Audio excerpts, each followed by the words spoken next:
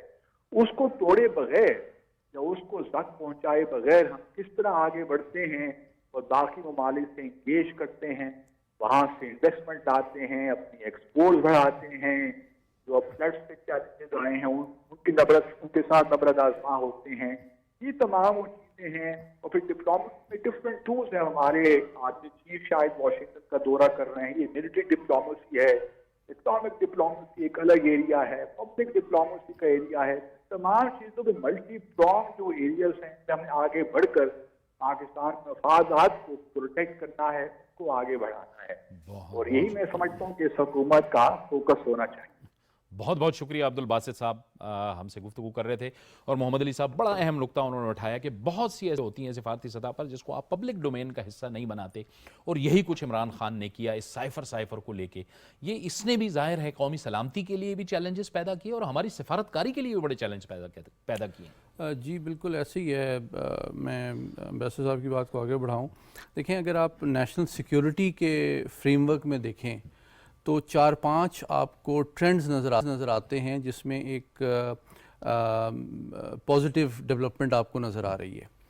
Foreign policy کی انہوں نے بات کی. دیکھیں, آپ امریکہ کے حوالے سے انہوں نے بات کی. امریکہ ابھی بھی ایک ڈومیننٹ سپر پاور ہے despite the emergence of China, اور آپ کی سب سے بڑی ایکسپورٹ مارکیٹ بھی ہے. IMF, world bank, Asian development bank میں بھی اس کا ایک ڈیسائسو لیوریج ہے. ابھی ریسنٹلی آپ نے سنا ہوگا کہ ہمارے جو F-16 ایئر کرافٹ کا فلیٹ ہے, اس کی بھی جو مینٹیننس کا اگریمنٹ ہے, انڈیا کے بڑھتے ہوئے اس کے تزویراتی تعاون کے باوجود امریکہ نے, اور بلنکن صاحب نے بھی اس کو کلیریفائی کیا کہ ہم پاکستان کی اس کیپیبلٹی کو مینٹین کرنا امریکہ کے مفاد میں ہے. تو this is a huge evidence کہ ایون بھارت کے بڑھتے ہوئے اثر و رسوخ, اسٹریٹجک پارٹنرشپ اور انفلوئنس کے باوجود جو امریکی وزیر خارجہ ہیں وہ اس بات کو کلیریفائی کر رہے ہیں کہ پاکستان کے ساتھ اور انڈیا کے ساتھ تعلقات میں ایک توازن رکھنا امریکہ کے انٹرسٹ میں ہے. دس از این امپیریکل ایویڈنس کہ ہمارے تعلقات میں کافی حد تک بہتری آئی ہے. اور اس کے پیچھے بہت سفارتی کوششیں ہیں جن کی تفصیل میں نہیں جاؤں گا besides this high level visit. Number 1. Number 2 یہ کہ آپ پچھلی حکومت نے بہت ہی ایک ارسپانسبل, پرووکیٹیو اور اگریسو سٹانس لیا تھا جو کہ پاکستان کے نیشنل انٹرسٹ میں نہیں تھا, چاہے وہ سیکیورٹی کا ہو, چاہے وہ اکنامک انٹرسٹ ہو, چاہے جیو پولیٹیکل ہو. نمبر 2, اس کے بعد آپ دیکھیں کہ چائنا کی امبیسڈر صاحب نے بات کی تو سی پیک جو ہے وہ پاکستان کا ہسٹری کا سب سے بڑا جیو اکنامک اپرچونٹی ہے.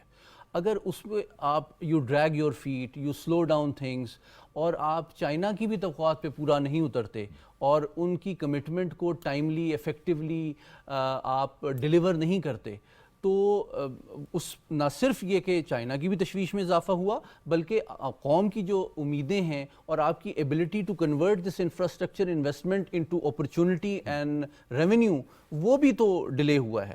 اچھا, تیسرا پہلو یہ ہے کہ سول ملٹری ریلیشن شپ جو ہے, پاکستان ایک ایٹمی طاقت ہے, اس میں کافی بہتری آئی ہے جو کہ بہت اگریسو اور انسٹیبل ہو چکی تھی پچھلی گورنمنٹ میں.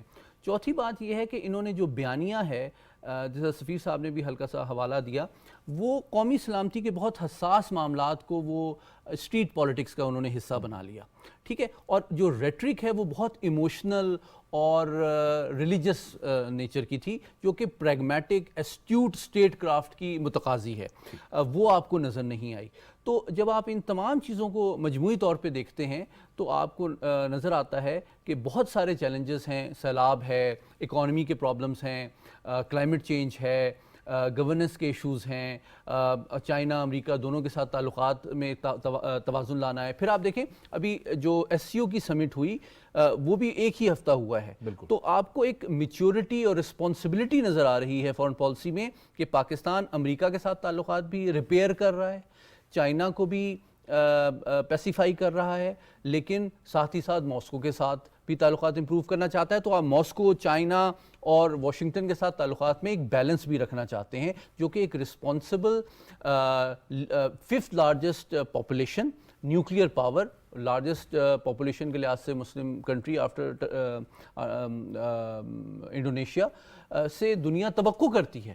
تو آخری بات میری یہ ہے کہ اس وقت قوم اور ملک اور وقت کی ضرورت یہ ہے کہ ایک میچورٹی اور رسپانسبلٹی کا مظاہرہ کیا جائے قومی سطح پہ, تمام سیاسی جماعتیں مل کے اتحاد کے ساتھ رسپانسبلی ان چیلنجز کا یعنی کہ سامنا کریں, اور جو بھی لمیٹڈ ریسورسز ہیں ان کو ایفیکٹولی امپلوائے کیا جائے. انٹرنیشنلی تو ہمارا بیہیویئر کافی امپروو ہوا ہے, لیکن کلائمیٹ چینج میں میں تھوڑا سا ہلکا سا ڈس ایگری کروں گا گودی صاحب سے کہ ہمیں ایک ڈیفینیٹلی ہمیں عالمی برادری پہ یہ ذمہ داری عائد ہوتی ہے کہ وہ, کیونکہ ان کے ارریسپانسبل بیہیویئر کی وجہ سے ہم نے سفر کیا ہے اور ان کی ذمہ داری ہے یہ, لیکن جہاں ہمیں ان کو مورد الزام ٹھہرانا ہے, ان سے ساتھ ہی ساتھ ریلیف بھی نیگوشیٹ کرنا ہے, لیکن سائملٹینیسلی جو G20 کی آپ نے بات کی اور ڈیولپنگ ورلڈ اور گلوبل ساؤتھ کے ساتھ مل کے ایک ملٹی لیٹرل ایک ڈپلومیٹک انیشیٹو لانچ کرنے کی ضرورت ہے, کیونکہ یہ کلائمیٹ چینج ایک دو دن کی بات نہیں ہے, یہ اب چلے گا. تو آپ کو ایک sustainable diplomatic initiative with global south and developing world کے ساتھ لانچ کرنا ہے, جس میں آپ پریشرائز کریں اور ایک مومنٹم جنریٹ کریں آن دا گلوبل نارتھ کہ دیکھیں آپ اپنی کوالٹی آف لائف کو دنیا کو ایکسپلائٹ کر کے نہیں رکھ سکتے پریزرو, آپ کو اپنی رسپانسبلٹی دینی پڑے گی, اور incentive, economic incentive, sustainable, viable, tangible incentive in countries like Pakistan جو کہ سفر کر رہے ہیں اس کلائمیٹ چینج کی وجہ سے, ان کے ساتھ شیئر کرنے پڑیں گے. اچھا, معاشی صورتحال کی اگر ہم بات کریں شمس الاسلام صاحب, یہ کیا فیکٹرز ہیں؟ اسحاق ڈار صاحب آئے تو ہم نے دیکھا کہ ڈالر بھی گزشتہ 5-6 روز میں اس میں مسلسل کمی آ رہی ہے, روپیہ مستحکم ہو رہا ہے, پھر پیٹرولیم مصنوعات کی قیمتوں میں بھی کمی ہوئی, تھوڑا بہت ریلیف تو ملا لوگوں کو.